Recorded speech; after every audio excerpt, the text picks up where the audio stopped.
Yeah, again, I think we're pretty much in the same situation here, just a heavy police presence that continues to be out here blocking off Bourbon Street at the canal entrance. I am joined here now with District Attorney Jason Williams.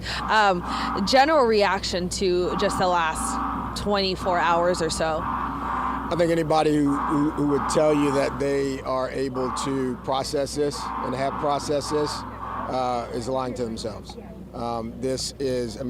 We woke up to terror at our door. This is not unique to the world, but it is unique to American cities, and it's certainly unique to New Orleans. There have been hundreds of these ISIS or Al-Qaeda attacks throughout Europe since 2015, Belgium, France, Germany. In fact, it was an attack at a Christmas market in Germany several years ago, which prompted us to put these bollards up in the first place because we're a soft target. What have you seen from just the response and stuff? Obviously, you're in those closed-door meetings that we can't obviously get to, but what does that look like, and what does that unified response really look like? I'll tell you, that is the hope that you can have. That's the faith that you can have. The level of federal, state, and local collaboration and strategic engagement to make decisions like postponing the game for 24 hours to regroup and put new security protocols into place with regards to parking, with regards to how people are getting around. I can't say enough about the men and women of the New Orleans Police Department, though.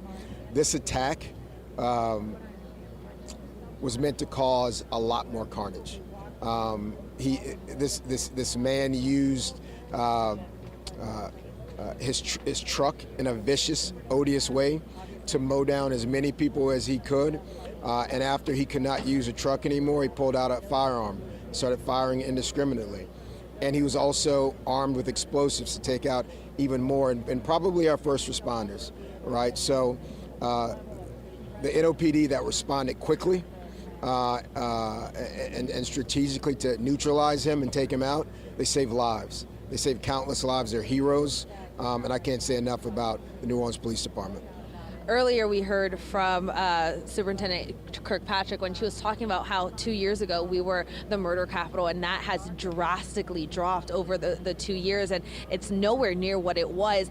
We see sometimes a national kind of reaction to the crime in New Orleans. Talk to that and how this wasn't part of that. This was an outsider coming in. Can you talk to that? Sure. This is there's no other city in this country or no other parish in the state that has had the drastic decrease in crime and violent crime and all categories of crime, frankly, since the pandemic than the city of New Orleans, starting in 2023 and then continuing to go down in 2024. Augmenting our police department with the state police, with Troop NOLA, it's been a huge success. This is different. This is an outlier. This is a terrorist attack to strike at how Americans live their lives.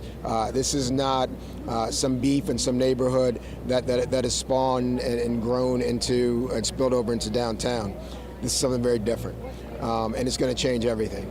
After 9/11, we all realized we were going to have to change some things in order to travel safely. And you're going to see a lot of things probably change in the city of New Orleans, in the French Quarter, and downtown, in terms of surveillance, in terms of bollards, and it should. What does this now look like for you as the DA? What are your next steps? I'm going to continue to follow the lead of Special Agent Duncan from the FBI, who is doing an amazing job to make sure that we root out and find every single person, here or abroad, that was involved in this.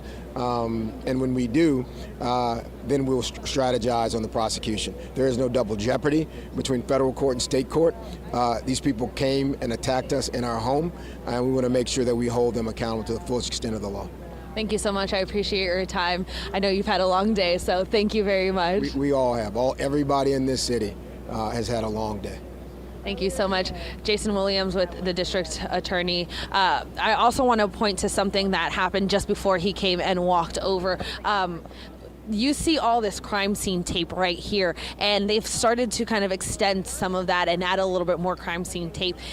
Just a moment before Jason Williams came over here, somebody tried to cross that crime scene tape. And I want to speak to how vigilant all of these law enforcement officials are being out here right now. That person made it maybe a foot or two under that crime scene tape, and half a dozen, maybe 10 law enforcement officials, I saw some LSPs, some NOPD, immediately walked towards him and it was like, what are you doing?